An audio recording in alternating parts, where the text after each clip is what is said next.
Yo, what's going on, comic compadres, and welcome back to the Hoodrat podcast. Where I'm Hoodrat, you're Hoodrat, we all Hoodrats, and we got the full Rat Pack in the house, man. We're back, man. We got Job, bro. What's I'm gonna up? put you on blast, man. We missed you, bro. How you What's been, up, man? everyone? What's going on? Yes, I'm so happy to be back. I missed you guys. I'm so happy to be back. Yeah, man. Good to have you back, bro. Good to have you back. Dan, how I you doing agree. out there, man? How you doing out there in Sonoma? Sonoma County, right? Yeah. Sonoma's gorgeous out here. Good to have the Rat Pack fully back together again. Is it hot out there? It's hot up here. Yeah. It's gonna be worse tomorrow because Kirk's in my hometown of Oakland, and I'm in Sonoma. North of him, it's normally about 10 degrees warmer than Oakland. So Yeah, and it's hot out here too. Yeah, you guys have better weather than us in Southern California. Yeah. It's been cloudy. Gloomy. Yeah. Really? Puts me to Gloomy, sleep. man. Yeah. We were like that a couple weeks ago, and then it started burning. Green. Yeah. Usually it's the other way around, right? Yeah, it's crazy. Our weather sucks, man. Right, Joe? Like it's like been Yeah. super gloomy and like in the 60s. And then I look at pictures of my friends out there in Northern California. It's all sunny. I'm like, Yeah. wow, look at y'all at the beach. Like I don't even want to go to the beach, man. you know what I Like, worry about when it gets warm? It gets really, really warm. My comic books. Is it too warm for them? I worry about them on Me the way to work. too. You know? I always gotta make sure I'm like, did I close the window? Are the blinds Yeah, right, closed? right, is there right. is there light hitting my books? There you go. Right. These are the things we worry about. Yeah, man. That's the stuff we worry about, man. We got not near men in the house, man. Hey, What's up, Rob? What's going on, man? What's up, Rob? How you doing? Thank you as always, man. Hey, and guys, before we start, man, I want to remind everybody. I'm gonna put myself on blast. I got this giveaway happening for the for my 550 sub giveaway. I thought it was gonna take like a month, but I'm only 15 away, so you guys better Oh, sign up wow. pretty quick. So it looks like in the next Monday night, comic book Jive. You'll hit that mark? I'll probably hit the mark, but I'm gonna leave it open all the way until then, and then we'll run it if I get past 550, just to give everybody a chance to get in, because I'm giving away 3 books, man. So I'm giving this Whatnot Invincible Iron Man #1, this Tyler Kirkham. I think ranging about $100 book, man, right? And you get a set, man. You get #2, another Tyler nice. Kirkham, and then my buddy EM Gist, Eric, man, he's my homie at my LCS, man. This is his cover, and he actually did a remark for everybody on the show, Oh, wow. man. Oh, So that's he did a nice. remark and put his signature Nice. there, man. So some lucky guy or lucky gal will be getting that, man. And all I ask is just go over to my my giveaway video and just leave the hashtag Hoodrat500 and leave your favorite superhero and why. And I've been watching it, man. It's been pretty interesting seeing like people's superheroes, and I'm gonna go through a couple, man. It's because I just find it like super fascinating, man. Like it's such a diverse like set of collectors that are out here, man, that are just have different variety of people, man. So let's check this out, man. So right here, man, it's from Prime Master. He said, my favorite character is John Constantine. He is a charismatic character, Astor sorcerer who, although he has extensive knowledge of magic, will always prefer the use of intellect to achieve his goals. That's pretty interesting, man. That's a really good summary of I Constantine, love bro. Constantine.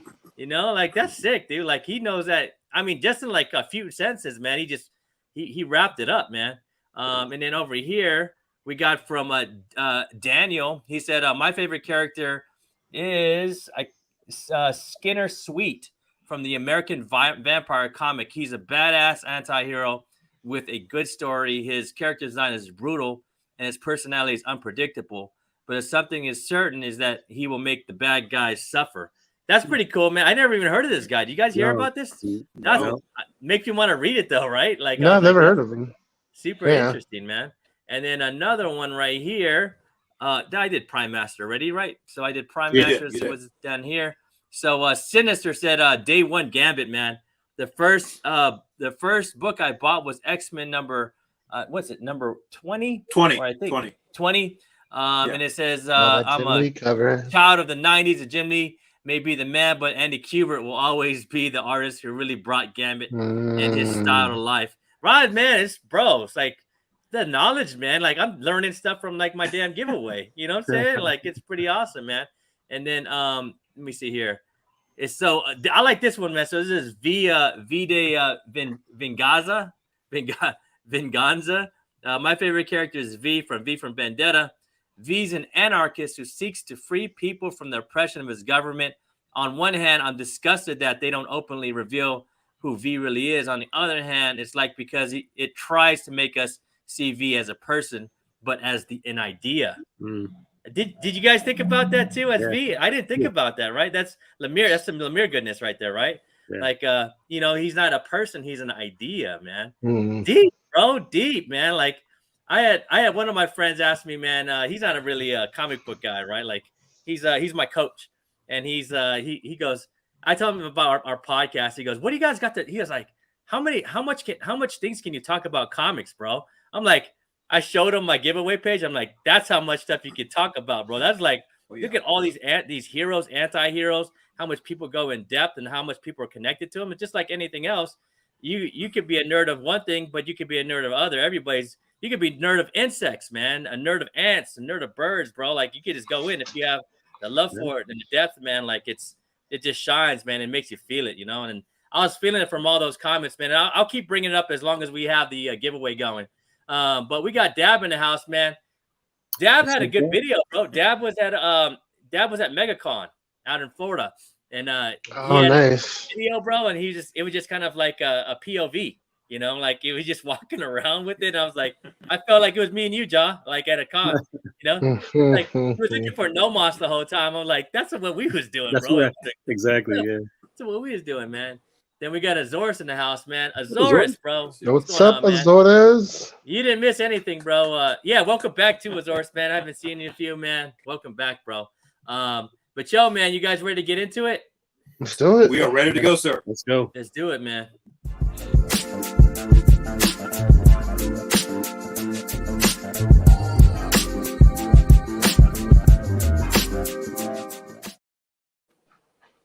So we're doing our trending, not trending, and we got Hot Java back in the house, man.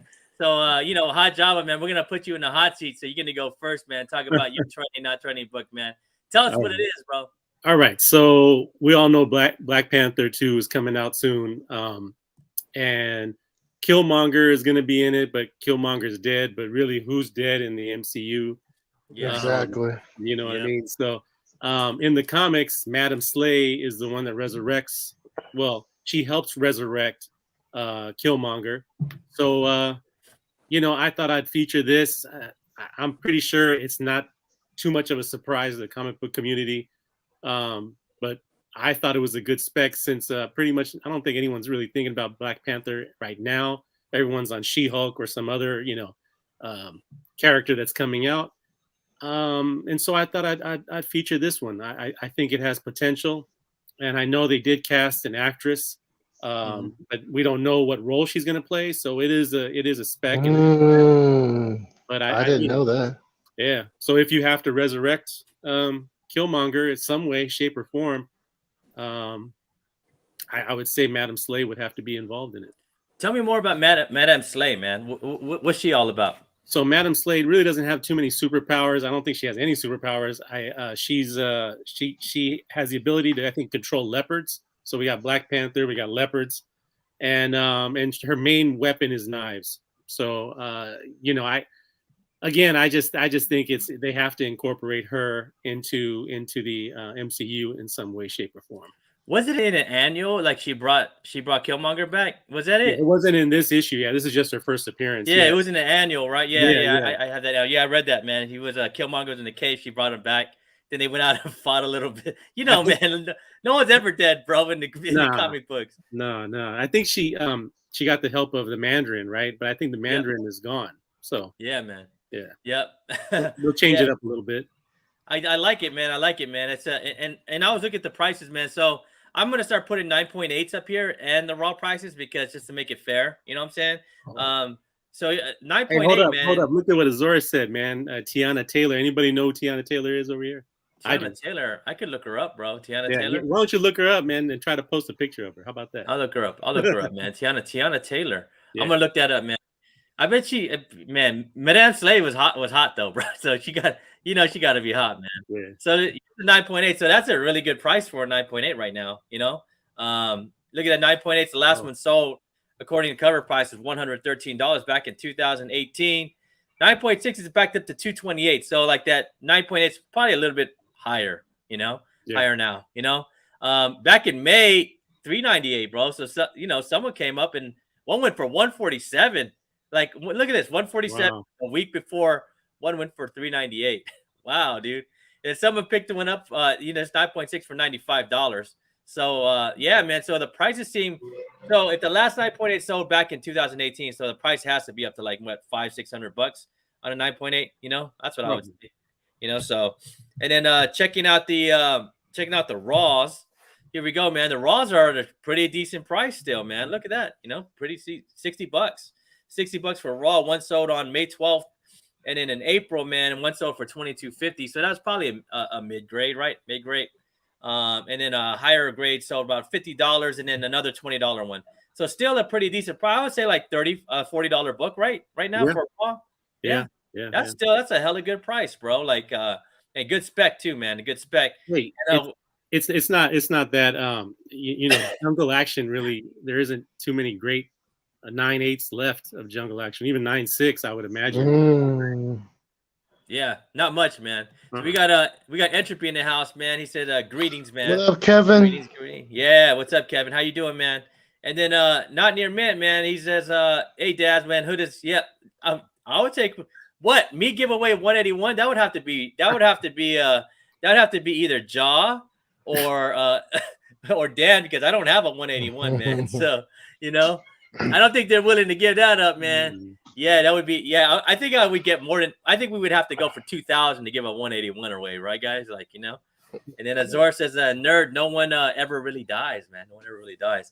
But great pick, Jaw, man. I dig the pick, man. You're gonna have me hunting, man. But Kirk, man, you're up, bro. What's up? What you got, bro? I got a good classic one. Guess who's back? Eddie Brock is back. This is just a book that I've loved. I love this Venom cover, and I noticed it's definitely back on the rise again. Just a classic Spider-Man story that I think everybody should, you know, get their hands on. Yeah, and you know, if you haven't got a chance to pick this one up, I definitely suggest you guys pick it up for sure. $50K. Yeah, I know, $50K for 181. Hell yeah, bro. You know what I'm saying? That makes a little more sense. Maybe $100K. you got some Eric Larson goodness though, right here, huh? Oh yeah, I love me some Eric Larson. What did Eric Larson take over, man? For off of you guys, Jaw and Dan, you guys remember when he took over on Spider-Man from McFarlane? I'm not sure. He's after Bagley, right? Or is he before? Oh yeah, Bagley? yeah. I think he's before. He's before Bagley, right? I don't remember offhand. I thought he was before Bagley. I thought. Yeah, he was right after. He was right after McFarlane. It was close to this, man. 346 though, man. Because I remember back in the day, I was trying to get on my newsstand. You know, ASM McFarlane's. Remember those days, man? Mm-hmm. You know what I'm saying? Trying to go after that suckers, man. It's hard now. So it's a hard thing, man. But look, 9.8 for $201. Look, Raw Comics for 26. Let's look at the stats, man. Let's look at the stats on this. But that cover has been homaged a lot of times, man. Yeah, multiple times. But it's just a classic book to have in the collection. Absolutely. And anytime I see, like, you know, Venom and there's like a mirror in his eyes, I'm always like, I love reflection. Yeah, reflection. Covers. Larson came up with that first, man. But yeah, that's a great cover, man. I remember John Boy did one too that I like, man. That homages this as well. So it's still affordable too. $200 for a 9.8, man. That's not bad. You know, $200 for a 9.8. That's a dark cover too, man. That's a hard cover to get, man. You know black covers. You know? Yeah. And then look, Azor's bringing out. So 329 is when Larson started, man. Right after McFarlane. And then here's the it's about a $20 book, man. $15 to $20 book. You know, it's still affordable. Still really affordable, man. Good pick, man. Great pick, bro.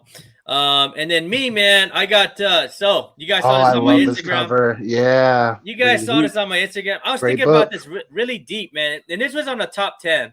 I don't know if it was on a hot 10. I'm not gonna say where it was, but I'm looking at the price, and I still think this book is really affordable, man. Elektra is one of my favorite. I don't want to say she's a half villain, half anti-hero, right? It just depends on her mood and what her intentions are, right? Whatever her intentions are, bro. Mhm. But yo, man, we got the Daredevil show coming too. That's in the mix, and you can't have Daredevil without Stick, and you can't have Daredevil without Elektra, right? Am I wrong? Right? No, you're not wrong. That's Correct. that's a trifecta, man. It's a trifecta, dude. I don't think I really love Elektra. What was her name? Elon Young. Is that her? From the Daredevil show? The Netflix show, man. She was a great Daredevil, man. I would love to see her come back. She's still looking good and she's still looking young, man. She played the character for sure. When you got that Asian DNA, man, you kind of stay young, man. So she still got it going on, man. But it's a great show. I think she's just an awesome character. She's an awesome character through and through. She's there's a lot of depth to her. And what Zdarsky has done with her, man, to make her half a Daredevil, and we all thought it was, that Daredevil was going to be, her as Daredevil was going to be like, what, 3 or 4 issues? But hey, it's been like a year. Damn. It's going to been a year, man. She even got her own run, she even has her own run. Which is great from what I heard. It is, man. She's an awesome Daredevil. And I don't mind. I don't mind them doing that with Elektra, man. You know what I'm saying? So, to me, this is a great pickup, still affordable book. 9.6 for last 9.6 sold for about $13.50. Raw Comics about $164 for a great. Would you say this is a great bronze piece, Dan? Would you say, Dan? Like a great must for a PC, right? Absolutely, and with the latest news from the MCU that Daredevil is on track to be presented, the entire Daredevil run and storyline is wide open, especially with Elektra. Yeah, man, it's just she's such a great character. I don't know who they may bring, as Elektra. Maybe they might bring Young again. Who knows? But we got Spacefarer in the house, man. What's up, Craig? That's what my up? boy. We gonna be hanging out, man, at a Star Wars celebration pretty soon, man. So that's my boy Craig, man. Let me ask you guys. I didn't watch the Daredevil series on Netflix. Was there an Elektra character there? Yeah. It was great. Who played her? Would you bring that actress back? Either her name is Elon Young. Elon Young. Yeah, she's really good. She was great. Yeah, she was a great there. It was a great show. Great Elektra. Yeah. Dude. Yeah. Dan, you third season was man. But first 2 seasons were the third season was when Punisher jumped in, right? Was that the one? You didn't like that one? It was all right. I've not seen them. I heard they were good. The both Punisher and Daredevil. I kind of want to go back and see them again, but because if they're bringing back. They brought back the Kingpin actor. They're bringing back Daredevil's actor. It's just a fair guess that they'll bring back all the other actors and actresses on that series if they lived up to their character. I sure hope so, man. I mean, they brought back Kingpin. Yeah. Right. Yeah. Go ahead, Kurt. No, I was just like, I definitely want to see Luke Cage and Jessica Jones come back, and it would be great to see, especially with the She-Hulk show. Maybe we'll get a Spider-Woman show, and Jessica Jones can team up with her with Miss Drew. It would be great. Now, keep in mind that's the second tier of the Defenders. That's true. Just had to throw that out as an old. That is true. Dad wants that Bronze Age. He wants that Bronze Age Defenders, man. Get me. Yeah. But Dan, I mean, this show. I mean, I highly recommend it, man. You could binge it for like a month, right? Like just watch one show a day. It's such a great show, man. It's made for adults, man. Like it takes its time. Yeah. Especially the first season, and it the builds score up. is great. It is, man. It's so great. And the second season is just like once Elektra jumps in, it's like it got even better. It got even better. I was like, to me when I was watching, I was like, how can the second season get even better than the first season? It did. I was like, dude, I loved it, man. I loved it. Great fight scenes too. Great. Yeah. It was like nonstop fight scenes, right? It was just like choreographed and went on for like 2-3 minutes. These fight scenes, man. It was awesome. But let's check with the 9 point. So 9.8 is going for about $5,000, which is still pretty affordable for like a major character, man. And I would say like Elektra's about like a B+ to an A- character, right? Like you guys would agree to me? I'd say A-, yeah. A- Definitely. about A. She's in that mid grade range, right? Yeah. 9.6 is about $1,500, $1,300. 9. How much for a Raw? For Raw? Let's check out the Raws, man. The We- Raws about a $200 book, man. $200 book for a Raw. That's Okay. totally worth it. You score a really nice, pretty copy in a raw copy. You've done your homework and you've got yourself a nice copy that you can. Yeah, I want that. I want that in Bullseye. Yeah, man. Yeah. Me and John picked up our bullseyes like a couple. Nice. Yeah, we were like, man. It's I mean, like, the I'll take this. Daredevil characters were like have always been like super underrated for a long time, man. You know, Yeah, like, that Frank Miller run is great. oh, dude, that Frank Miller run's so awesome, man. One of the So, best storylines, yeah, actually. Yeah, I don't have her first appearance, but I have her death. right, man. And here we go, man. Craig said every one of those characters welcome back. Hell yeah, except Iron Fist. Yeah, we don't want that. Yeah, Iron Fist. I could do without Iron Fist. No, I tried with that show. I did too. I I tried. did Did you too. try? You tried, right? I watched the whole thing. Me too. I did. I was not a fan. I tried with the Danny Rand, man. He was just too much of like, he just wasn't. He was too whiny for me, man. He's always whining, man. Oh, okay. And then the Iron Fist is supposed to be an Asian now, so maybe Swordmaster instead of Danny Rand. That would be dope. That would be dope. Make it new, man. Make it run new. was good. Make it new, man. Yeah. All right, man. So let's jump over to you know what, man. You know what? Those books that you should pick up on the dip.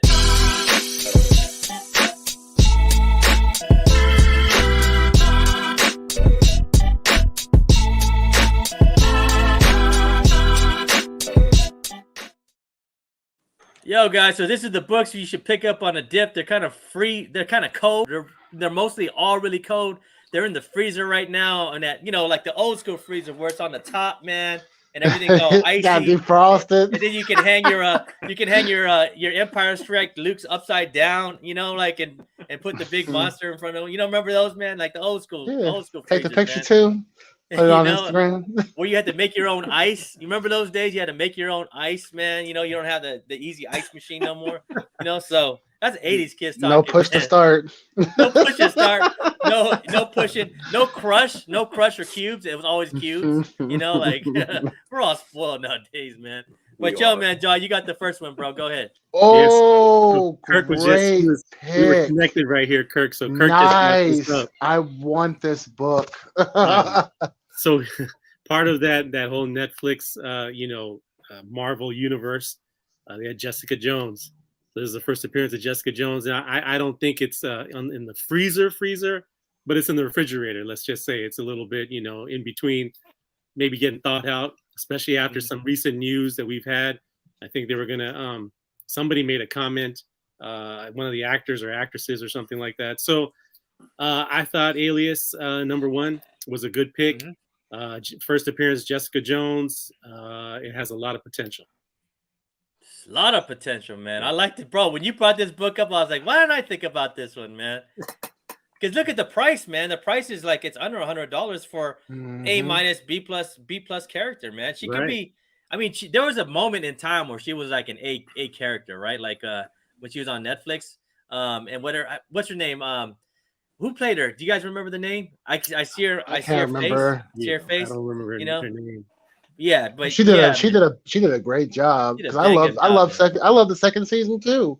Yeah. Oh, that one. Yeah, man. So you got this right here, bro. Good choice, man. Big dip, bro. Big dip on that one, man. And look who's in the house, man. Effort's in the house. Oh, what's up, Passport? Iceman's Fidgets and Comics, man. And man, we got my boy Ultra in the house, man. What's up, Ultra Max? What's up, Ultra, bro? I saw you burning up over there at MegaCon, making us jealous, bro. Now this show is big time if Ultra Maximus is in the chat. Yeah, I got the And then we got Kristen Ritter, man. There is Kristen Ritter, man. Oh, nice. Thank you. Yeah, man. I actually met her, bro. She was at a bookstore because she had a book. What? Right? Yeah, she was signing a book over here in San Diego, and then she signed like my figure. I bought a figure for no way. Yeah, she's nice, bro. She's nice. Nice. That's awesome. She's awesome. What kind of book did she write? I forgot, bro. I didn't go for the book. I went to get the. Oh, you were just there, and she just happened. That's I was hilarious. like, bro, I saw something on yeah, bro. I saw it on on my Facebook. I was like, "Yo, Kristen Ritter's gonna be signing her book." I said, "I'm bringing my figure, man." So did a couple other guys behind me too, man. So if she was cool enough to sign it, she was like, I was like, "Do I have to buy a book?" She's, "No, you're all good. I'll sign your figure. It's so pretty. I'm so pretty on you." I'm like, "Yeah, you are." No. Yeah, she's cool, man. This But guy- check this out, man. Check this out. The prices on these are really good, man. So it's about under $500 for 9.8. You know, that's not bad, dude. I would actually buy one of these right now, man. Yeah. If I saw one, I would. You know me, man. I would have to go for the 400. I would try to get some equity on it, man. You know, Ja. You know what I'm saying? So Yeah. I'll try to go get it for. Hey, even one sold for $374, man, on the May 1st. And then check these out, man. So look at that, man. You could probably get one of these for $70, bro. You know? Dang. Good. Look at that. It's Man, a I would good love buy. to grab a copy at that price. Look at that. $76. Someone got one for $49 at 7.0. Wow. They must have got that like early morning special. They got a good deal, man. It's a good book to buy on the dip right now, man. Because you know she's coming back, man. She's coming back, man. So Ultra said he's hanging out packing up people's books that didn't want to risk planes and security playing hooky from work. Hey, man, we all deserve to play hooky from work. You know, at least like 3 or 4 times a year, man. 3 or 4 times a year. So, Right. hey, John, great pick, man. I dig it, bro. You know, Thank you, awesome pick, man. And Thank what you got, Kurt? I got a classic graphic novel. This Marvel graphic novel, Volume 4, The New Mutants. New Mutants is one of my favorite. Was one of the first runs that I got really into when I started collecting many years ago. And this book was, I couldn't afford this because I was like, man, a copy for this of this book is just super expensive right now, and now it's affordable right now. So, It's really affordable, bro. yeah, I know. It's crazy. And I'm wondering if this is like, because there's multiple like prints of this, right, of this series. So I'm wondering if this is like for first print of this graphic novel. Because if so, I'm grabbing. I know the Canadian one goes for a way higher price. Mm-hmm. But yeah, if you've never read this series, like I'd highly suggest grabbing this like while it's on the dip. Because I know That I'm has trying to to get be. it. Well, look at that raw average, $37. That's Yeah, that's I got to know. be.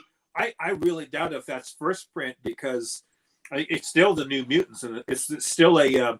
The running joke is it's not the New Mutants anymore because that's a 40-year-old book. You know, they're probably in the Middle Ages right now, but still. Middle-aged mutants. But Middle-aged mutants. I would double check on that raw comic because that seems I really was cheap.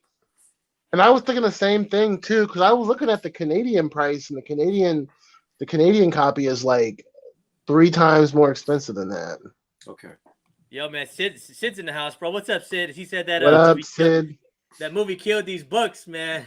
Oh, yeah. He did. Yeah. The only one that I liked in that show was Magic, bro. I like the girl that played Magic. Like, that's good. That's a good Magic. But y'all could have done more with her. You know what I'm saying? They wanted to do a horror movie, and we wanted just our New Mutants. We wanted some mutants. That's all. But And it's it was such a in between the letdown, whole right? transition too, right? Wasn't Yeah, it? yeah. Yeah, where they're Disney moving and to Fox. Yeah. Yeah. But it was such a letdown, right? The first like 5 minutes was super good. I was like, yo, this movie's gonna be dope, bro. You know, when the bear Yeah. came out, man, it was like, dude, I was like, this is gonna be a great movie, and then it just stopped. It just stopped. Did it do an Iron Man 3?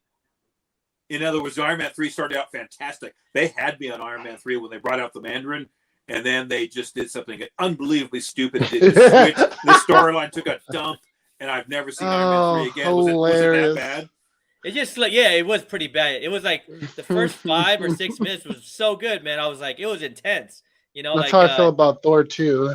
yeah, and then it just stopped. I was like, is it gonna start up again? It just became like I don't know, man, like a bad like 80s teenage movie, you know, like Say no yeah, more. yeah. So that's those bad 80s teenage movies that we all love, you know, except for Breakfast Club. It was like a bad It was like how Breakfast Club, it went bad, you know what I'm saying? Yeah. It just got super boring, and the actresses and actors just didn't mix. You know, there was no chemistry, so it's kind of how it ended, man.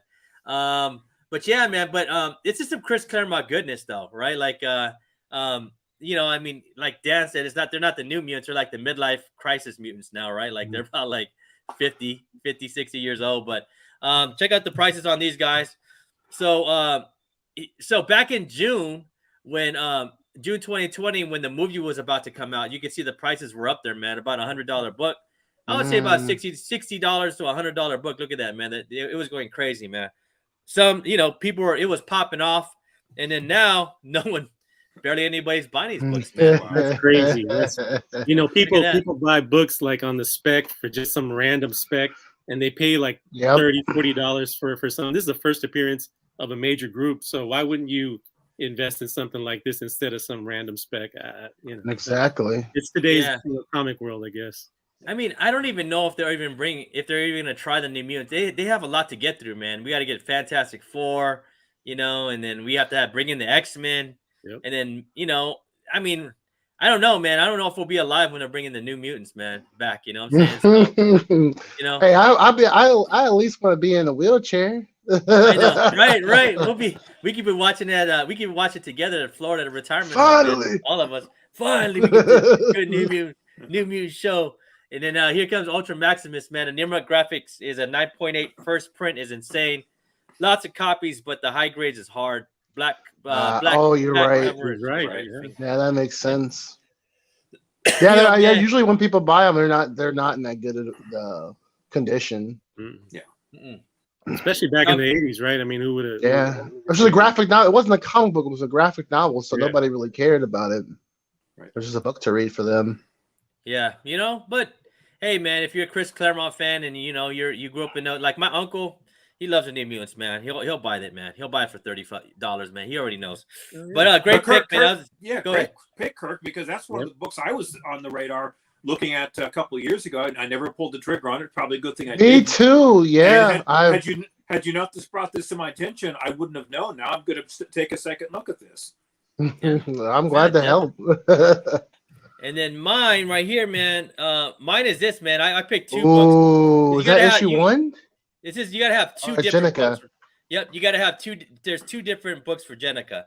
So Jenica, man, is, as y'all don't know, man, she wears the yellow band.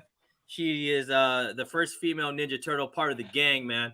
And she was up there for a minute, man. Everybody loved her, and everybody forgot about her now. You know, so this is Jenica. This is Jenica and Cameo, but we all, I mean, the comic book community sees this as Jenica's first appearance as a human. You know, first appearance as a human. You know, like and she's a great character, man. She's a great character. She's been through a lot, you know, to be, you know, as a human. You know, she got over her things, and you know, and now she's an, you know, awesome Ninja Turtle in her own right. She has her own run. She has like maybe two runs now. She had two short runs already right now. So I mean, they have plans for Jenica, man. She's a pretty major character in all the books right now too. That Campbell's writing.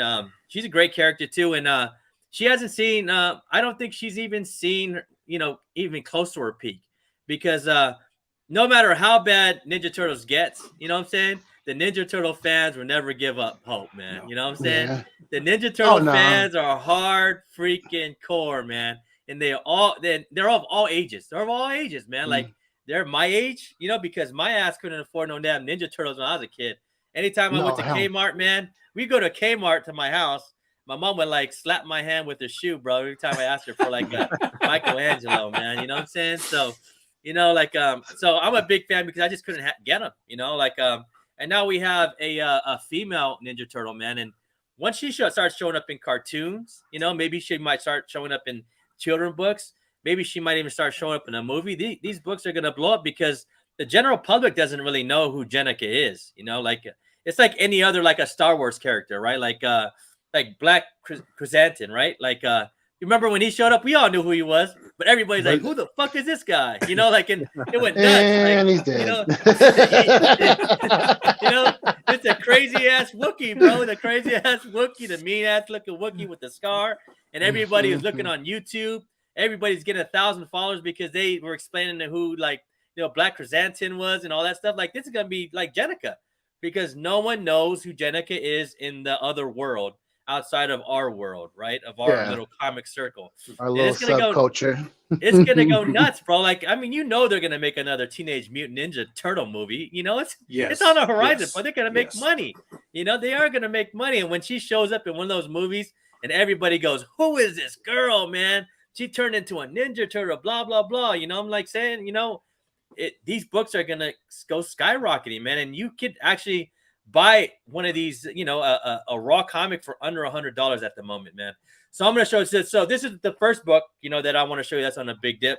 And I'm going to show you the prices. So for in February, it went pretty mad, man. Like, you know, a lot of people were talking about Jenica because, you know, the series went over 100, you know, and Jenica was going to be a more prominent figure. But now, I mean, you could buy these for, you know, still under $100. About look at it, $80 for a first print, man. You know, I mean, for you know, $81 for her for number 51, her first appearance as a human. And in August, it was about, look at that. No one's really buying these books at the moment. You know what I'm saying? So for me, you know, anytime I see like any of these Jenicas, these 51s, or the next one I'm going to show you, I'm buying them. If they're a really good price, really good price. And I'm going to show you like some of the variants, and these variants go crazy. Oh, nice. Look at this like blank cover. Look at the blank cover. I like that the one to the right. Bro. Blank cover's $80, man. You know, check that out.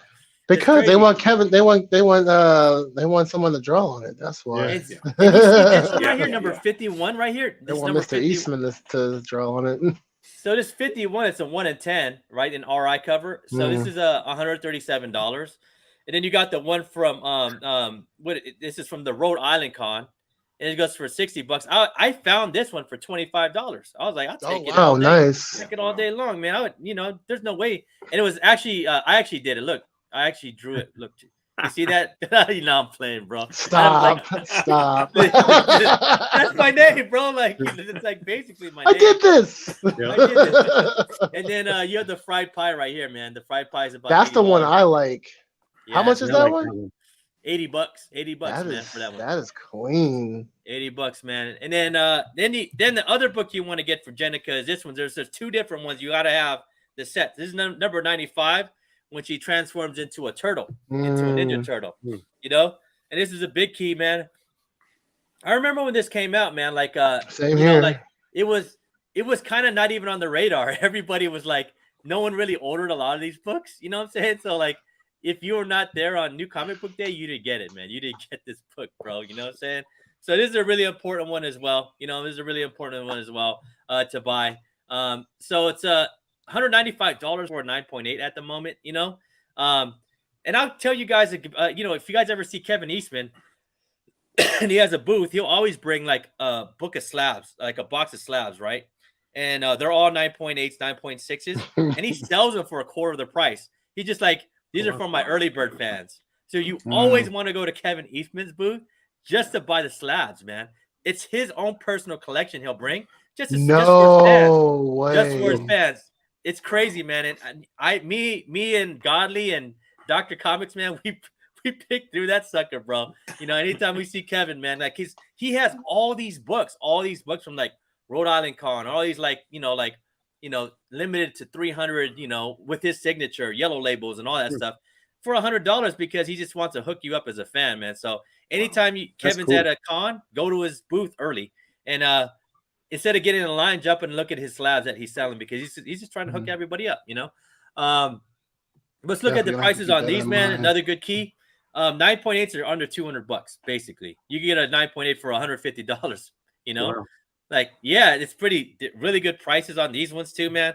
And then here we go for the for me, I'm seeing the prices about an $80 book. I'm gonna John and Dan and Kirk, I'm just gonna buy the 9.8. You know what I'm saying? Like, it's gonna cost you that much to slab it anyway. You know what I'm saying? Yeah. So let's buy the 9.8. And then here's some of the variants for this number 95 when she turns into a turtle. Oh, I seen that first one. Yeah. That's a great cover. That's a ghost, bro. That was a ghost. You know, I remember when this came out in San Diego Comic-Con 2019 at the IDW booth. It was crazy because they only had like, I think 50 because they sold the other 150 online. Yeah, it was like, that makes sense. It was gone, bro. It was gone, man. You know what I'm saying? And then here's the 1 in 10 is the 1 in 10 is $80 book. It's also $150 at a 9.8. And the blanks are about $50. And this is a good investment right here. The second print, number 95. It was a pretty hot book. Like I think about a year ago, it went up to like $20, $25, but it's now back down to $10. So great book to buy, man, for a second print if you can find these.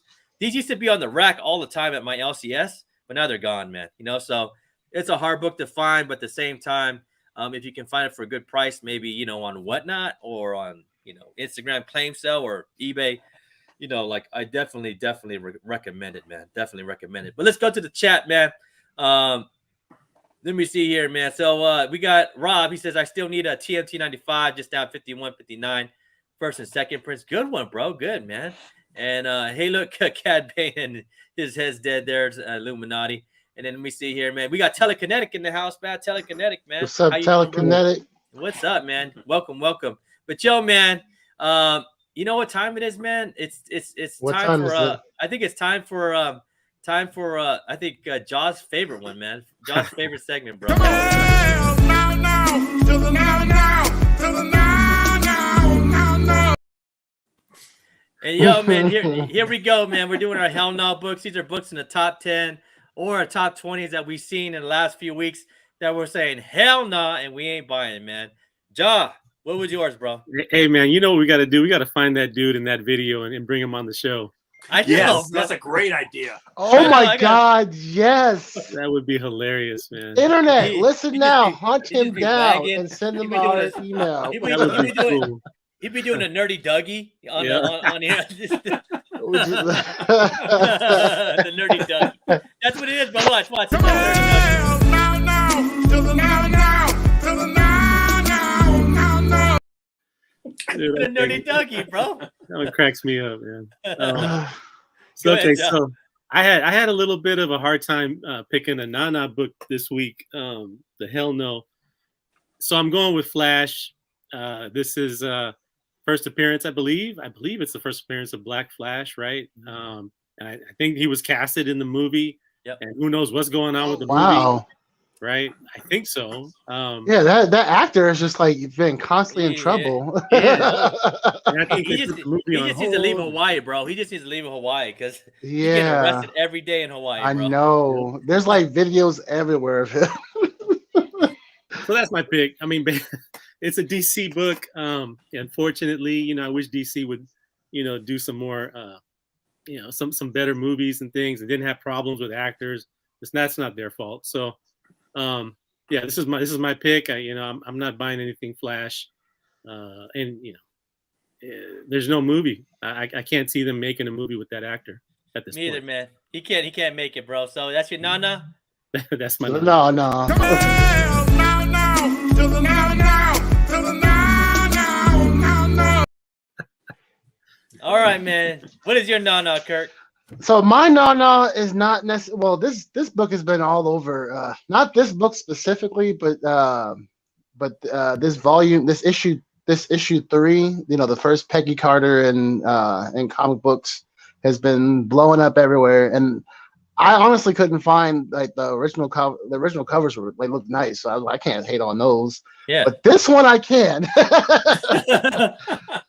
Don't get me wrong, I love Namor, but this Namor looks like he. I'm just not a fan of this Namor. That's a Rasta Namor, bro. But it makes sense if they're it's just like a multiverse story. Then this is probably some other Namor from another dimension where he was just with peace with the human race, and I don't know. he looks super happy. Namor looks like a pot smoking hippie from the '60s. I didn't want to say that, but you said it. That's exactly what I wanted to say. I'm looking at the '60s vest and the long beard, and the expression on his face, and those that's '70s bell-bottom pants. His face looks like Che Guevara, man. Che Guevara, yeah. Namor. What were they thinking? Who drew this cover? What was his name? Juan something. I can't remember. Javier, Oh yeah, Javier Rodriguez. Yep. And it's a 1 in 25 too. Okay. That's an expensive book, though, man. It's $135. You know, yeah. Book, bro. So I'm like, I'm not paying for this. No. I'll definitely pay this kind of price for the Peggy Carter cover, but not for this cover. And this is on someone's top 10 too, so like, yeah, I don't know either, man. I don't either. So, yeah. So what you saying to the Che Guevara, Rastafari Neymar, bro? Hell nah, bro. Hell no, to the no, to the no. All right, man. So I'm picking one that's gonna be in the top 10 on Friday. This book gonna be in the top 10. This showed up on somebody's show, and the whole spec on this is one of the characters from the High Republic. I should have wrote her name down before, but I actually have the book. Tress Tarek, whatever. Someone in the chat, man, if you could write it down. Like I know her name. It's in the top of my tongue, but I forgot it, man. And the one thing is everybody thinks her first appearance is in the Marvel, right? The Marvel Star Wars High Republic, right? Like her first appearance is there. But they're saying, according to this person that's on another show, or this person on Instagram, whatever you want to do, man, is like her first appearance showed up on this bust in this book from 2017. Yeah, so that's her bust right there. That's who she is. Let me see if I can find the book. I actually have it here. So I'm gonna show you her character. That's hilarious. That looks like a Storm when she had a mohawk. I was thinking Yes, the same yes, thing. yes. Yes. So That's the best Storm too. Let me see here, man. Let me see here. Let me see. So Keeve Trennis. So that's Keeve Trennis's bust, because like the High Republic's like it's like It's a prequel, right? It's like 100, 200 years before before anything ever happened. It's in the golden era of the Jedis, right? And so this is her. Let me show you her, right here. That's her right there. Right? You see her right there? There you go. That's her. That's her like 200-300 years before, Luke Skywalker and Palpatine and Darth Vader.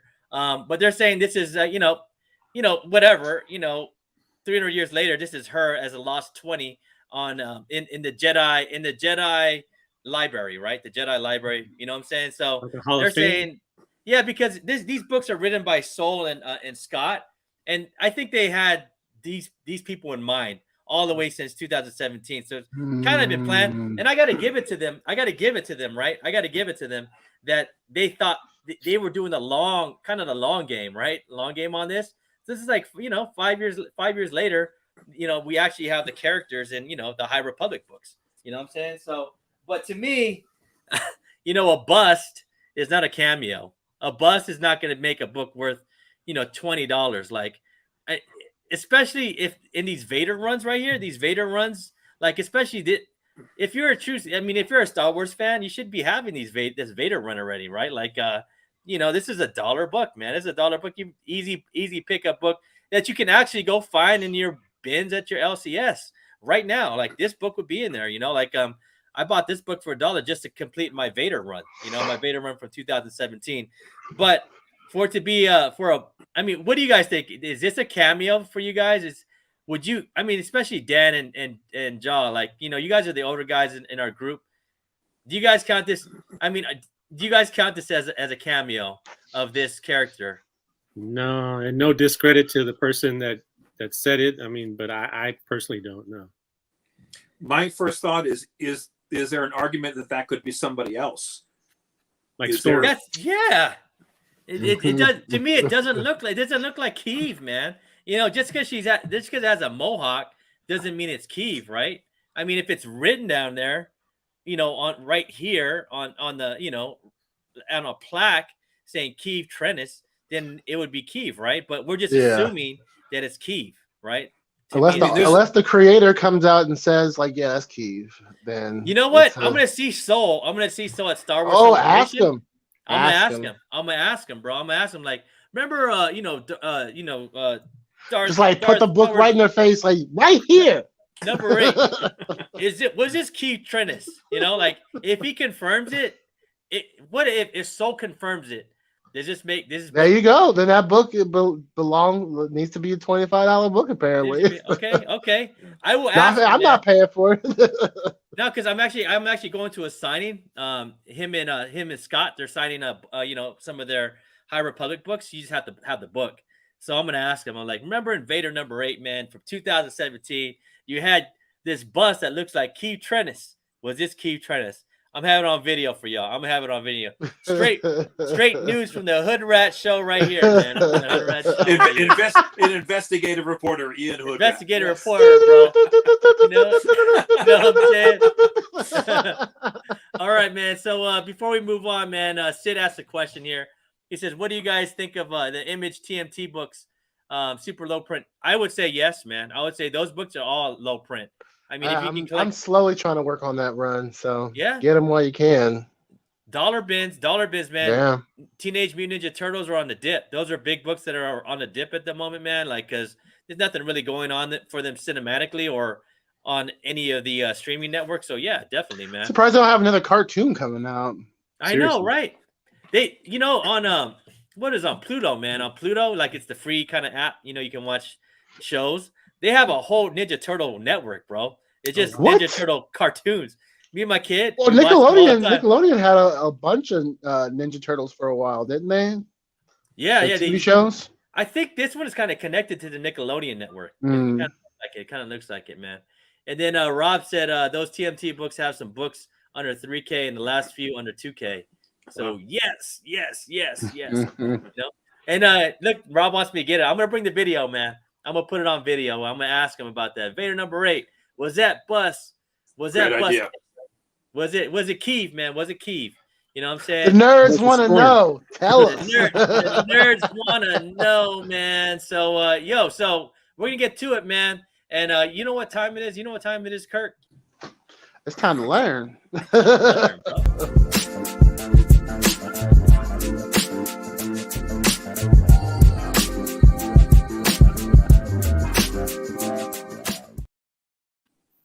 Let me see here. Let me do that for Dan. Boom.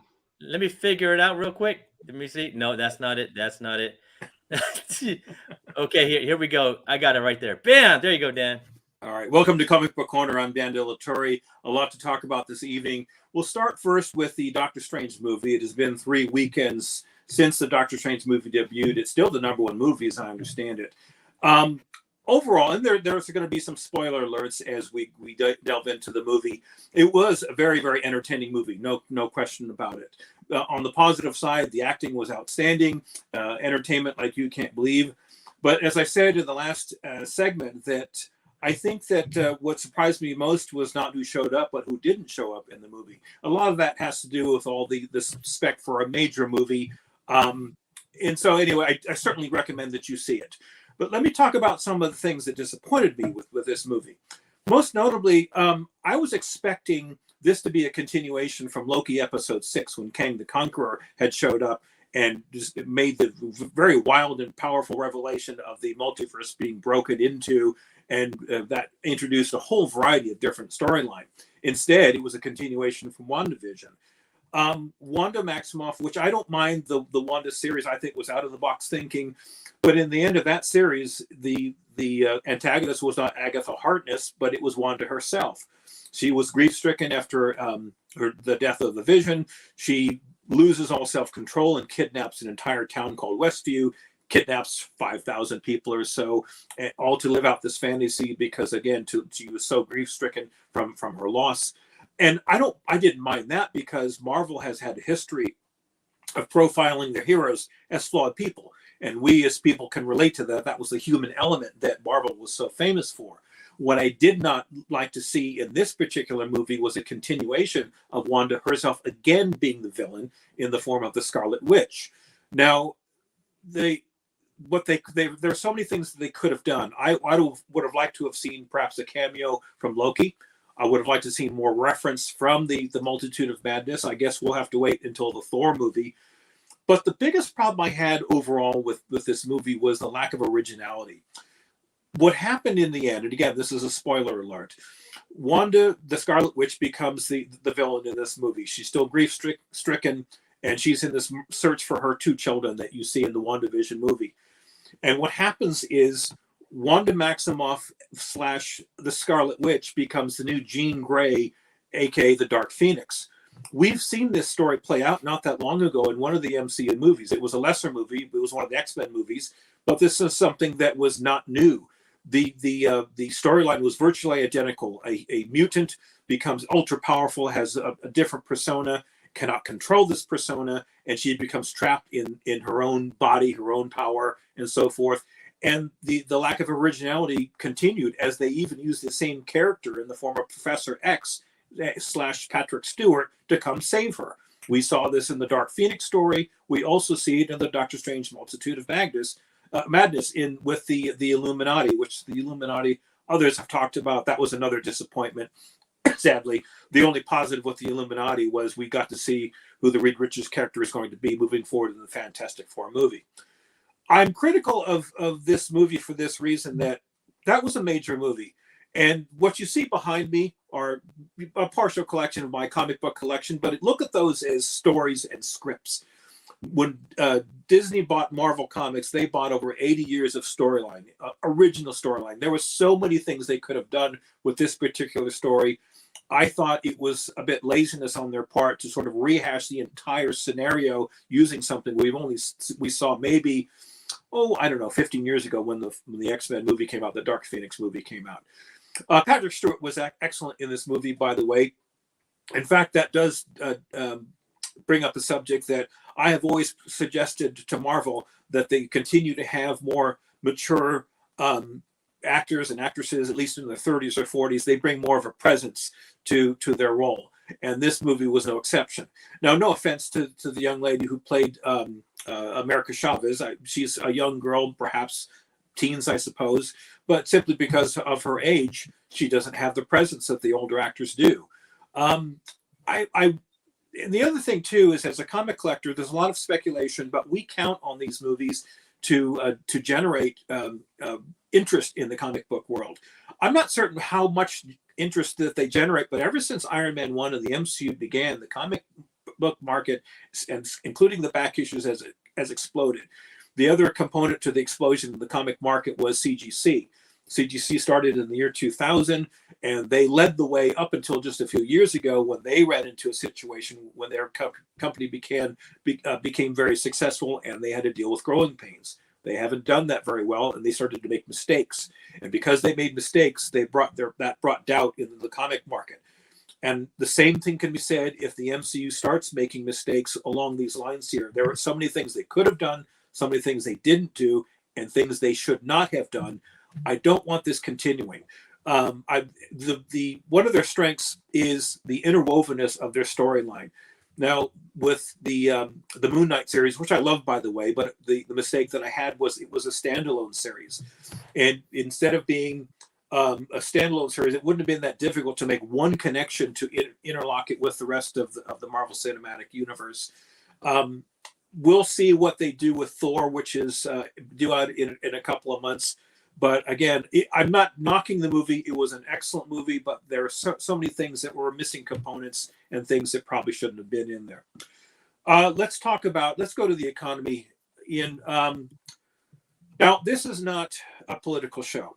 But if we are to serve the community on any level, we need to look at the economy, because whether you realize it or not, if you are a collector of comics, if you buy, sell, if you just collect just because you love the hobby, you are part of a very large economy. The last time I looked was last year. The comic book market overall was over $9 billion collectively worldwide. That is not a small market. Now, whether you're putting $100 a year or tens of thousands of dollars a year, you need to pay attention to this economy. But to make a more broader and probably more accurate assessment of where we are moving forward, we should look at the overall economy, especially the U.S. economy. Mickey from Swaggle Hoss had a couple of pieces on his show a few weeks ago, and he asked the question, it seems like comic books are sort of sliding backwards, so certain key issues and key issues. And he asked the question, where is the bottom of this? And that's where I want to approach this, because if you look at the U.S. economy, it's certainly tied heavily into the world economy. We all know that we're facing very heavy inflation. You go to put gas in your tank, the gas prices have literally doubled over the last 2 years. We're seeing inflation across the board and most likely recession. We will find out when the end of this next fiscal quarter comes to an end and the official report comes in, but all indicators are pointing downward. The reason why is very simple. The government has spent way too much money. They overspent, and some have suggested even caused more harm than good coming out of this pandemic. One of the reports that I had seen was from Johns Hopkins University, a very reliable source. It was mostly a financial report that said all the elements to try and save the economy and save society from the government was unnecessary. Think about all the trillions of dollars that were put into the system of stimulus checks and free money, and that coupled with the government spending money like there's no tomorrow. We are now $30 trillion in debt. We have heavy recession. It's almost out of, it's called, I think the phrase is runaway inflation. And now with the recession right around the corner and possibly, and I hate to say this, World War III looming over us, things are very, very uncertain to say the least. Now coming back to the comic book market, because everything that happens around the world is affecting what we do now. To answer Mickey from Swagglehoss's question about when the bottom might come out, I would say at least towards sometime into next year, because there's no indication that the economy is going to get better. The only thing keeping our economy going is we have a very robust jobs market. That's our only lifeline right now.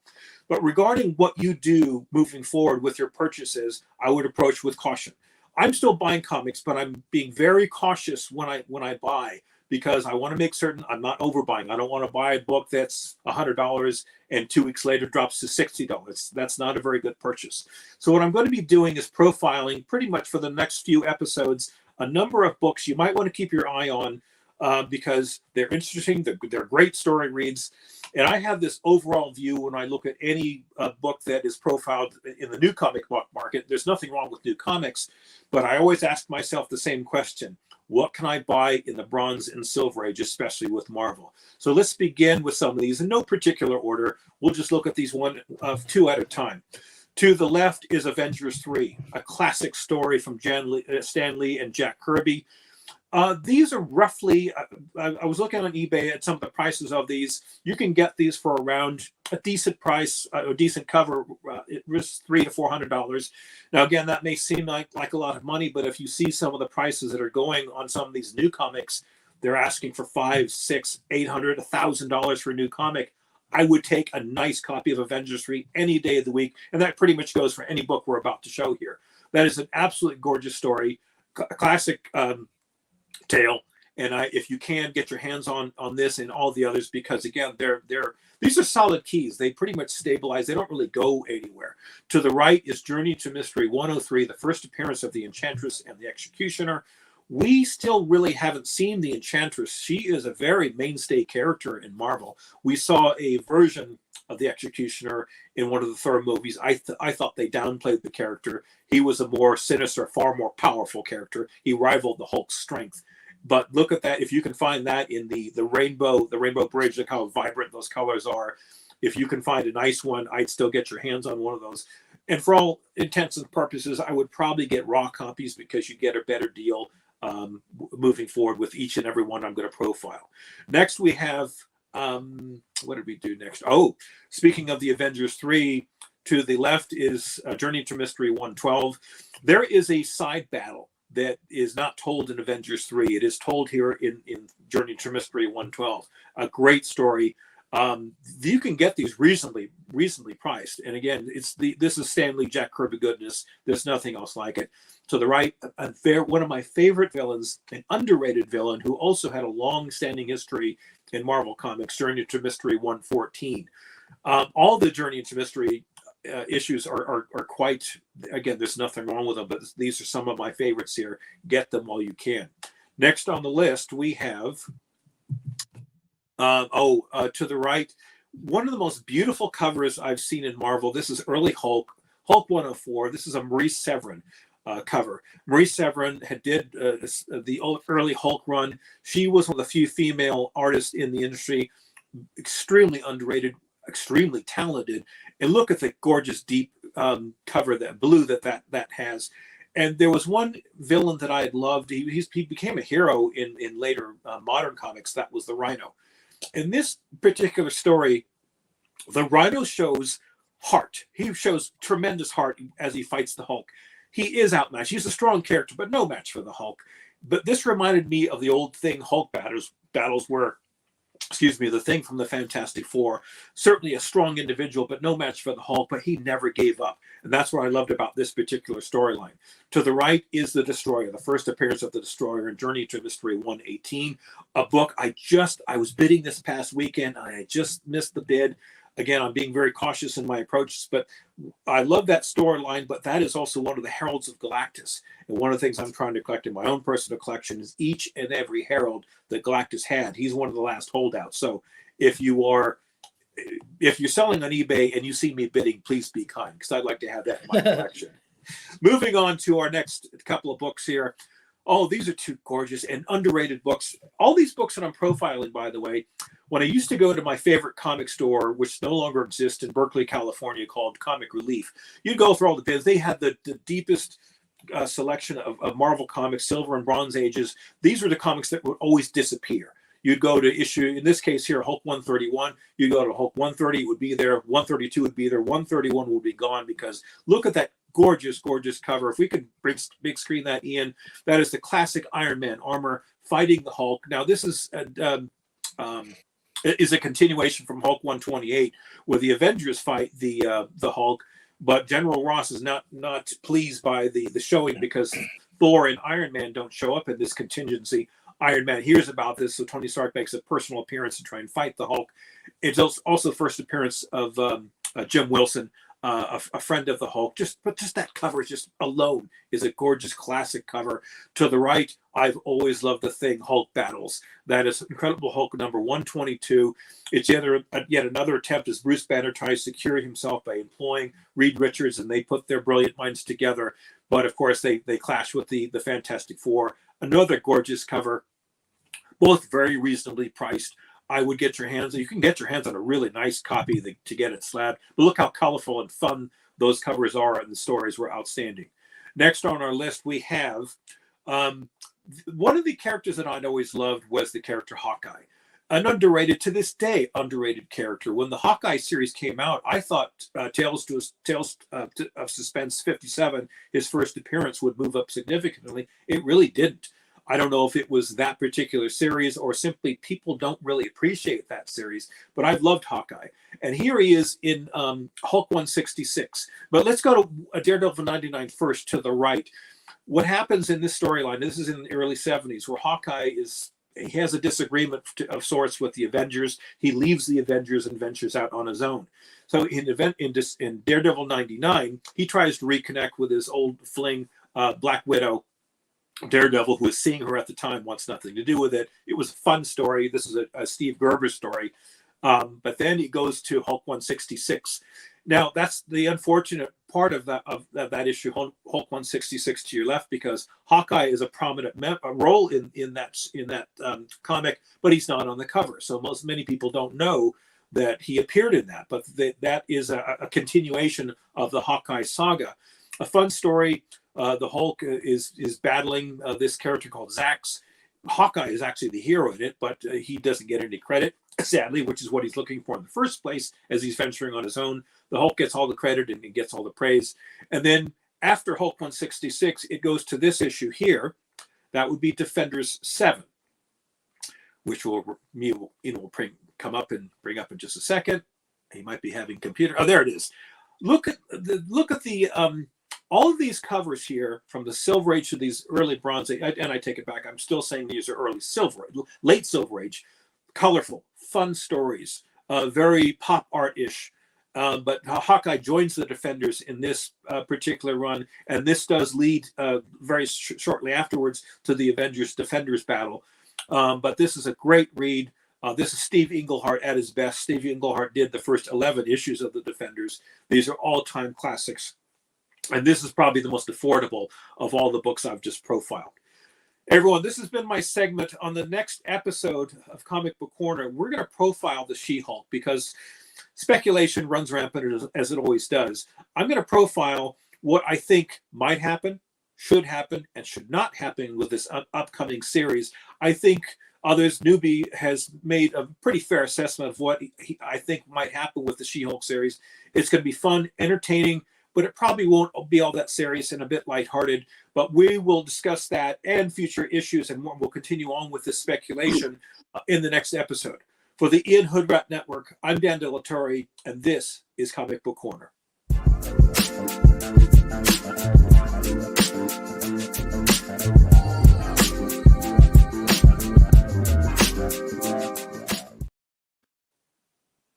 Dan, awesome segment, man. Yes.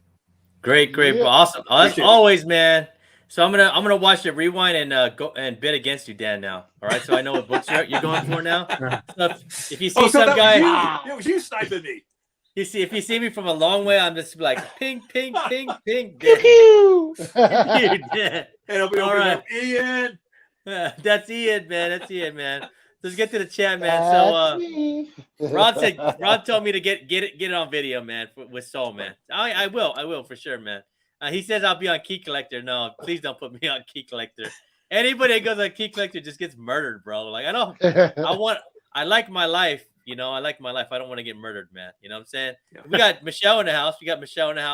What up? What's up, Michelle? We're gonna bring Michelle on the show, man. We need some female love on here, man. I think she'll probably be our first guest, man. Probably. Then not near me. Rob said if the stock market is in a bear market, you can profit off their others' woes. Comics Machiavelli, even stock market and everything else, man. And you know anything else you want to invest in, especially property, man. You know, like yeah, it's always a good one to do, man. It always doubles after after recession, man. So If I can comment, if I can follow up on that, he has an excellent point, because money just doesn't simply disappear. It goes elsewhere. There's always someone with money. And if you're buying and selling comics for a living, that's totally fine. The market, if it was $9 billion last year, and if it shrinks to $6 billion, that's still a very healthy market. But that means a third of the market has gone away, or has gone into the freezer, as you guys put it in one of your segments. You can still find these people who wish to buy. It just makes it a little bit harder to do, and you just have to be very wise and diversify. Make certain that, again, your finances are in order, your job is secure. And all these, when times get tough, what happens is that people start looking towards basic needs. You need food, shelter, clothing, all the basic necessities. When it comes to comic books, comics are they're a luxury item. Mm-hmm. You can't use them to sustain yourself, but there's always someone who wants them here. But I'm just saying, be very, very careful, because I think we're going to go through some rough times in the next year or so. I don't want you getting out of the hobby. I love the hobby because it makes me happy. Being happy is a very important part of your life. Just approach with caution. Keep your eyes open regarding what's happening, because it's going to be very, very difficult moving forward. Yep. And then Robbie says, man, I mean, just in case, I think it's like a World War III thing. So if World War III was to happen, you could get an Uncanny X-Men for $100. But California, most of the East Coast doesn't exist anymore, and we have radiation poison. Thanks. Appreciate it. You I'm gone. See, there's always a positive in something. Nuclear war breaks out. Great. Grab your. I'm going for the AF-15. That's what I'm going after. Just bury me with a Hulk number 1, man. That's all, right? Hulk number 1, man. And then Nando's in the house, man. Fernando, what's up, bro? What's up, Ferdinand, bro? Welcome, bro. Welcome. But yo, man, as always, Dan, man, breaking it down and bringing not just comic book knowledge, but just knowledge in general, man. You know, like important things people need to hear, man. Important things that people need to hear. But ongoing, man. Let's move on to our next segment. Y'all know what's up.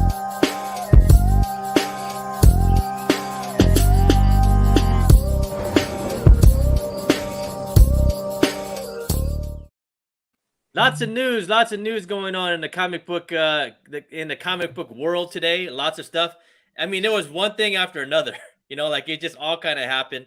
You know, so this is our segment where we either are down with it or we clown with it, or we're gonna just clown it, man. You know what I'm saying? So, the first thing that came up today was that we're gonna get a Neymar. We're gonna get a Neymar, and this Neymar is just not. Yep. I mean, it's not officially. It's kind of like leaked. So leaked. Because wasn't it leaked last year too about a Neymar? Yeah, but Disney, man, they know how to keep the focus on them. Focus on them. Like like so. Looks like we're gonna get a Neymar. These are some what he may look like. What he may look like. We see the classic Neymar here. This is the Neymar we that we might see, and then they kind of blurred this one out right here. But if you guys hear what Namor might his heritage might be from, do you guys hear about that? Yeah, he might be of Aztec heritage, right? Like they're saying, like where did all the Aztecs go? They went to Atlantis, right? Like so, who knows, man? I mean, what do you guys think about Namor being of Latin descent? Yeah, it's fine with me. You fine with that? You guys fine with that? Hey, well, okay. I'm going to get a little deep here because we have a very intelligent audience, as you profiled with some things that they wrote into us. One of the things I used to love was the history of the world when all the continents were all together. It was called the supercontinent of Pangea. Now, all profiles is all the continents fit together. Which if you look at the map, South America does fit perfectly, more or less, with North America and so on and so forth. But what they don't profile is if that's one part of the world where there are other continents that were in existence at the time, hence the speculation of Atlantis might have been one of those continents or one, large island or something, and that might have sunk into the world, or sunk under sea rather. So I can understand where they might be coming from if that was a nation or country that sunk near the equator. I can understand where they're coming from with the heritage if they somehow survived, this undersea transition. I know this is wild speculation, but I wanted to put some logic behind why they would have picked someone of color or someone of a certain heritage as Namor, because I'm used to being in the Silver Age.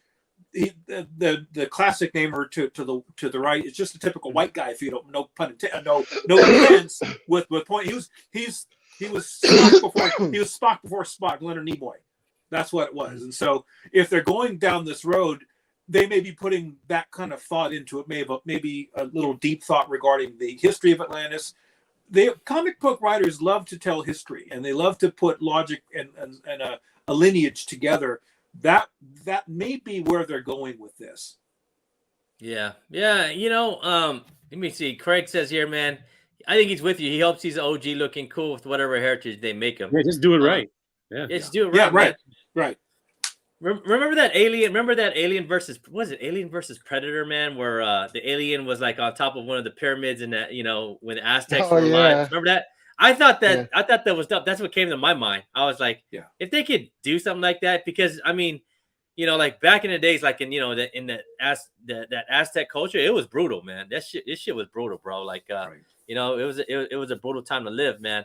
But I just can't figure out how that's gonna become Atlantis. Like these people. I can't. The pieces don't fit. The pieces don't fit for me. I mean, I wouldn't mind him being, of Latin descent, of Mexican descent, but there's one other component. I've always suspect this, and I've stopped reading comics 25 years ago. Excuse me. So I don't know if they've addressed this, but I've always speculated Namor has godlike power. He's not a mutant. I think he has godlike power, like Hercules has godlike power. Thor has godlike power. I mean, he's what? I'm not a small guy. I'm 6 foot 225. Namor is what, 6'3".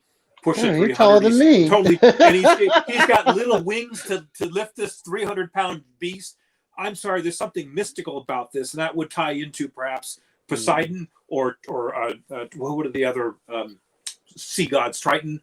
Who am I thinking about? There was a Greek undersea god that Poseidon? He might have Poseidon. He might have some lineage towards that, which would explain why he is so damn powerful and can fly on command. So there's more to this character. Yeah. What do you think, John? Go ahead, John.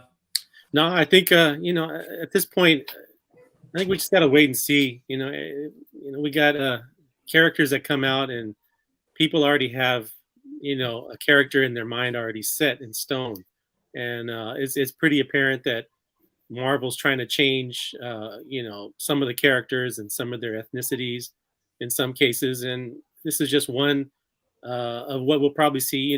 Many.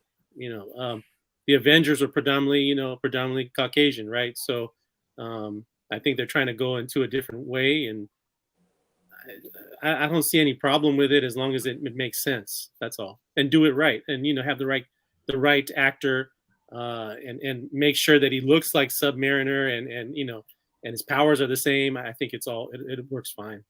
Mm-hmm. Kirk, man, what do you think, bro? I personally don't mind. Dan brought up an interesting point about his powers, about him being a mutant, which is funny because that's exactly what I was thinking. I was like, I really don't care. I just hope that they make the connection when mutants are introduced that he is a mutant. Mhm. That's all I care about. Yeah, man. Let me see. Michelle's over here, man. She says, I think that's Juiceco did the right image. I don't know who did the image on the right, but what they're trying to do is like, here's the OG, here's what they want to do, and it's going to be somewhere in between. You know what I'm saying? So somewhere in between there, man. And then I don't know, but I go to the gym for him for sure. You know? Nah, man. It's like this is another one, right? We talked about this last time. Like they get paid to go work out, man. So I mean, I remember they hired that one actor from the Cartel show on Netflix, you know, and that dude was really skinny, man. I was like, that can't be Neymar, because Neymar is just a yoked out cat, bro, with like, you know, 6-pack chest, man, biceps, triceps, forearms, whatever. Yeah, Look at this dude. Yeah. You know, like you have to run around like, you know, like all the time without no shirt. That's just Neymar, bro. You know, and Neymar's, you know, bro, like Neymar's a guy Neymar's always just a dude, man. He's that dude that you love to hate, but you kind of like want to be him. You know, can hate me now. You know, like you don't care. Hey, man, if I had a body like that, I'd be running around without a shirt too. You know what I'm saying? Gotta go to the grocery store. Yeah. That's right. But you know, man, these Neymar books were on the dip, man. I was gonna do one this week, but then this came out, and I had to change up my whole thing. I was like, dude, like there goes the Neymar books, man. You know, I started my comics for decades, and one of the series that never went anywhere was the Submariner series. Yeah, it was never popular. They never cared for Neymar because he was a very complex character, not a hero, not a villain. The only time he was ever likable was the early Defenders, because he was more of the hero persona, and you could appreciate that. Although some of the early, I like the thing between him and Sue Storm. That was a really good connection. Oh yeah, that was. But I'm hoping, like many, that he could start in the image to the right. But I love, and I'll probably profile this next episode, Submariner 67, when he has the new suit that Reed Richards gave him. You know, the black suit with the sort of the wings underneath. That was a cool look. So that if they transfer to that, I think that'll be a winning image. Hey, wasn't he always trying to kidnap Sue Storm? He was. Him and Sue had a thing. A little perv, bro. Yeah. He's always trying to steal everybody's woman, right? Yeah, go get your own woman, man. Like, you know, that's Reed Richards all the time, bro. You know, always trying to steal someone's woman, man. You know, like he Trey songing it. You know, man. Hey, Marvel, listen, man. Listen to the women, man. You know, here he goes. If Neymar isn't absolutely jacked, Michelle says she's gonna be pissed, bro. She's gonna be pissed, man. And there are some pretty cool Neymar books and stories. A lot of the covers, man, from the subby run, man, are pretty dope, man. You know what I'm saying? Yeah. They're gorgeous. Yeah, I love the subby covers, man. For a minute there, I didn't think Moonlit was actually reading Namor stories. I thought she was just looking at the pictures. I know, right? You know, we know, we know you. But, Michelle. We love the whole thing is like, I guess the director of Doctor Strange wanted to bring in Namor into the movie, but Feige was like, hell no, bro, we're doing this in Black Panther 2. So it looks like we're gonna get him for sure. You know what I'm saying? So, you know, like I'm looking forward to it, man. You know, but the whole thing is like we're gonna get a lot of characters in there. We're gonna get Riri probably. You know, like we already know Riri's gonna be that one for sure. Then we're gonna get Namor. It just kind of like makes me think like, how much are they gonna put Riri in there? Are they gonna do a little cameo like they did in the in the comic books, like like where we just seen her a little bit here and there in her dorm, making the suit, her suit. Maybe they'll do it like they did with Spider-Man in Civil War. You just see him for see her for a little bit, and then she appears in her own movie somewhere or TV series. I'm sorry, Kurt. In the comic books, wasn't Namor part of the Illuminati? Yep. Oh yeah, he was, and the Cabal.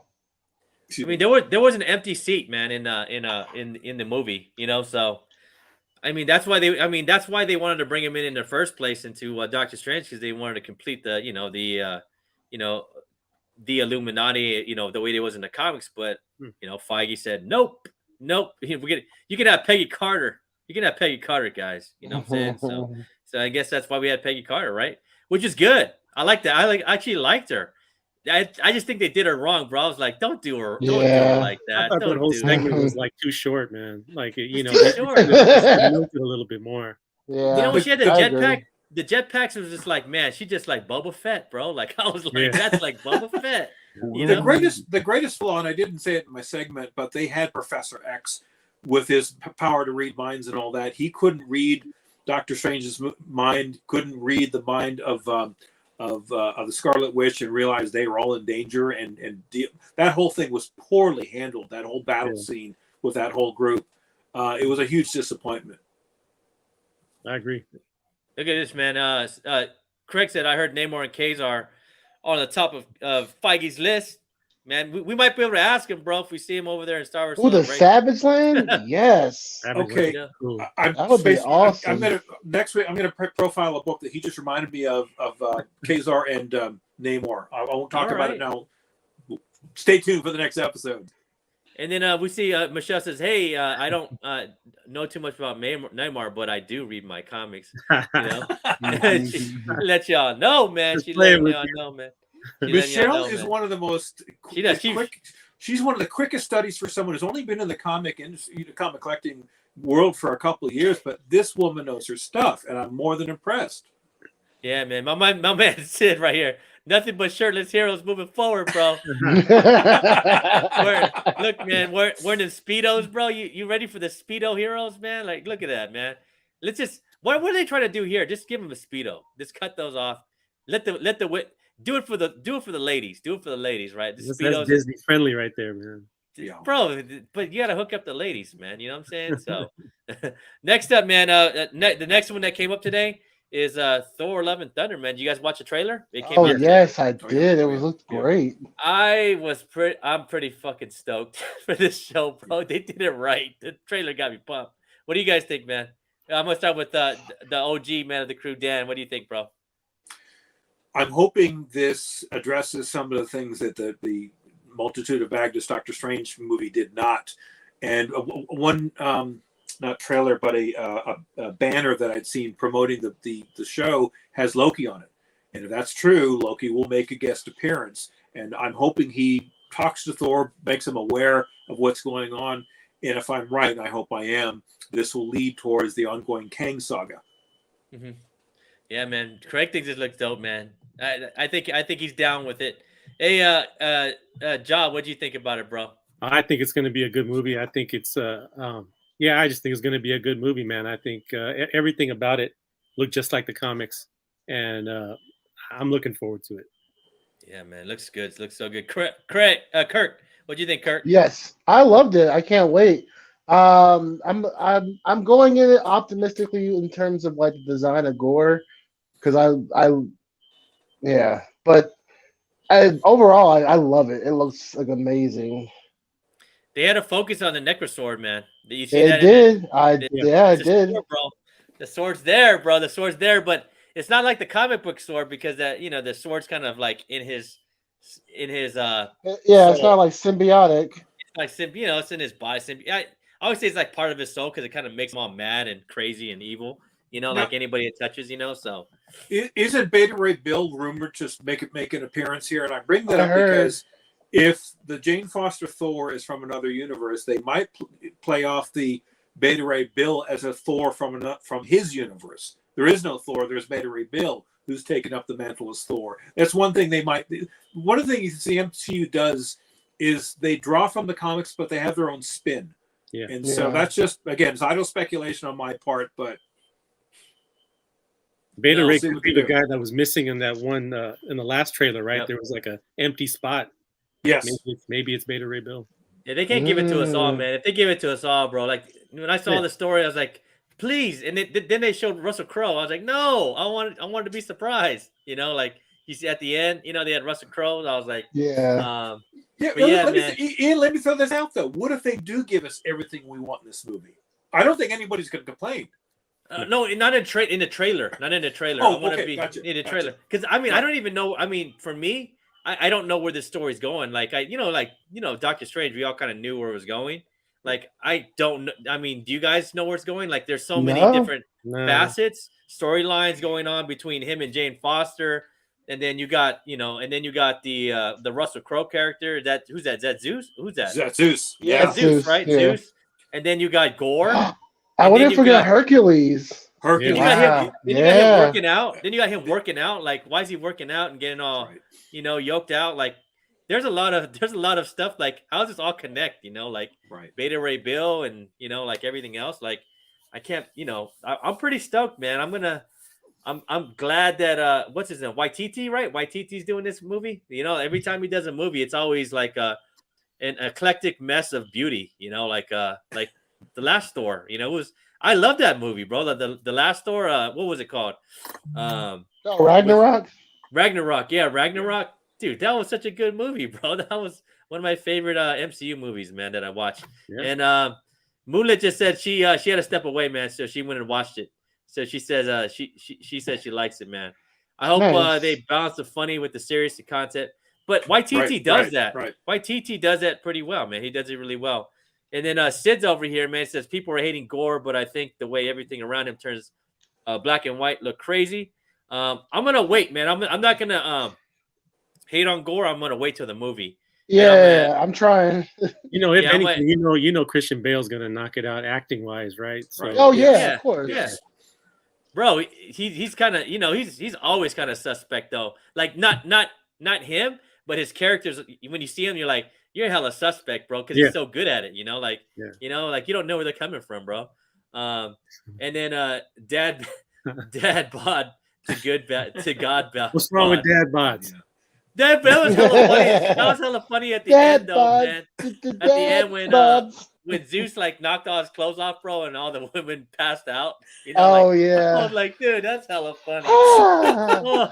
I was like, dang, man. Uh, And then we see her. Rob said Christian Bell was probably screaming at the people on set to be more serious. Well, YTT said, "Kick me" signs on him. Yep, for real, bro. And then Gore looks dope to me, but had no familiarity or expect. Yeah, I mean, it is one of my favorite runs. You guys all know that, man. It was God of Thunder, but if Christian Bale can knock it out of the park without him looking like Gore, I'm cool with it, man. If you bring the Necrosword in, even better, because I have all my null keys waiting, you know what I'm saying, for all that, man. But Can we get Venom first before we get Null, though? I know, right? I mean, but that could bring in everybody, right? That'll that's bring in true. all the symbiotes, man. That'd be dope, So that could be the key. That could be the key for all of us, man. For our symbiote loving folks here, man. But man, that's about it, man. That's our show, man. And as always, man, I'm gonna ask Dan and John and Kirk, where y'all can find them, man. Go ahead, Dan. Well, you can find me right here. This is my home here, and I make periodic appearances on the Tony Sanders Show. I was in the chat last time, and I had more fun in the chat because I was kind of a jerk, to be honest with you. But I was having more fun poking at things. But you can find me on Instagram. Any questions, by the way, text me. I get back to everyone, including the chat here or on my IG. People talk to me about anything. Hey, Dan, what about the spec here? What do you think about this? And I share any bit of knowledge I have is free information. So just hit me up. Mm-hmm. Always, man. Dan's always yeah, man. Just if you want knowledge, man, go and DM Dan, man. Dan will break it down. Knowledge is power. Dan will break it down. And then John, man, welcome back, bro. We're glad to have you back, man. We missed you, bro. Happy to be back. Yeah, you can find me just like Dan said. You can find me here. I'm not on any other shows. This is my only show. And thank you, Ian, for always keeping this going and inviting me. And you can find me on Instagram at Comic Book Crackhead. And before you go, do me a favor. Look, Ian puts a lot of time and effort into his shows. Please give him a thumbs up, a like, and subscribe if you're not subscribed. Thanks, man. I appreciate that, bro. Really, man. And then Kirk, bro, where can they find you, man? They can find me everywhere in the multiverse. But you can find me first here on YouTube, of course. I do a show every Wednesday with Not Near Mint, right? Boom, right there, where we interview creators, artists, writers, Kickstarters, people in the community. You name it, we gonna talk about it. And we also show books, and which we call comic book therapy. So if you want to get some good therapy, come on by and check us out. But yeah, like I'm also on Instagram and as Mindshift, and hit me up. I'm always willing to talk. So, but yeah. and for man, and Dan, and Jaw, man, and Kirk, man, I always want to thank you guys for coming on, man. Of course, I appreciate it. Always send me your your pics, and Dan, all your slides, man. On time and everything, bro. It always helps, man. You guys are awesome, man. You guys are like you guys are probably the most professional group I've ever worked with. Like on a show, like we just have a good flow, and we get things going, man, and a lot of knowledge here, and just all through and through, man. All y'all are professional, man. But Ian, look at the level of quality and intelligence in our chat and the people that respond to us. Really? I mean, we have a lot to live up to. I mean, these are very, very intelligent. Michelle is a classic example of that. Yep. If she's going to spend her time watching us, I want to make certain she has something that is of value to her, or else, why do it? Yeah, man. Yeah. The people in the chat are always amazing. You know what? I get distracted because I look at their comments and I love their comments. Yes. Yeah. Always awesome, man. They are the Rat Pack, man. The Rat Pack, we're the Rat Pack, but they're the Rat Pack too. Because they come in. The people in the live chat and the rewind, man. I always appreciate y'all, man. Let me see the next slide. So I'm not doing the Wednesday night fudgets, like this week, because I actually have to be in Anaheim. So, but I am doing a Star Wars Celebration prep video tomorrow with my boy Efren. We're gonna talk about all the things that you can, expect at Star Wars Celebration, including the panels and the exclusives. And the panels are really awesome, man. At Star Wars Celebration, they have a lot of good things. If you bring in your kids, they have all these awesome panels for kids.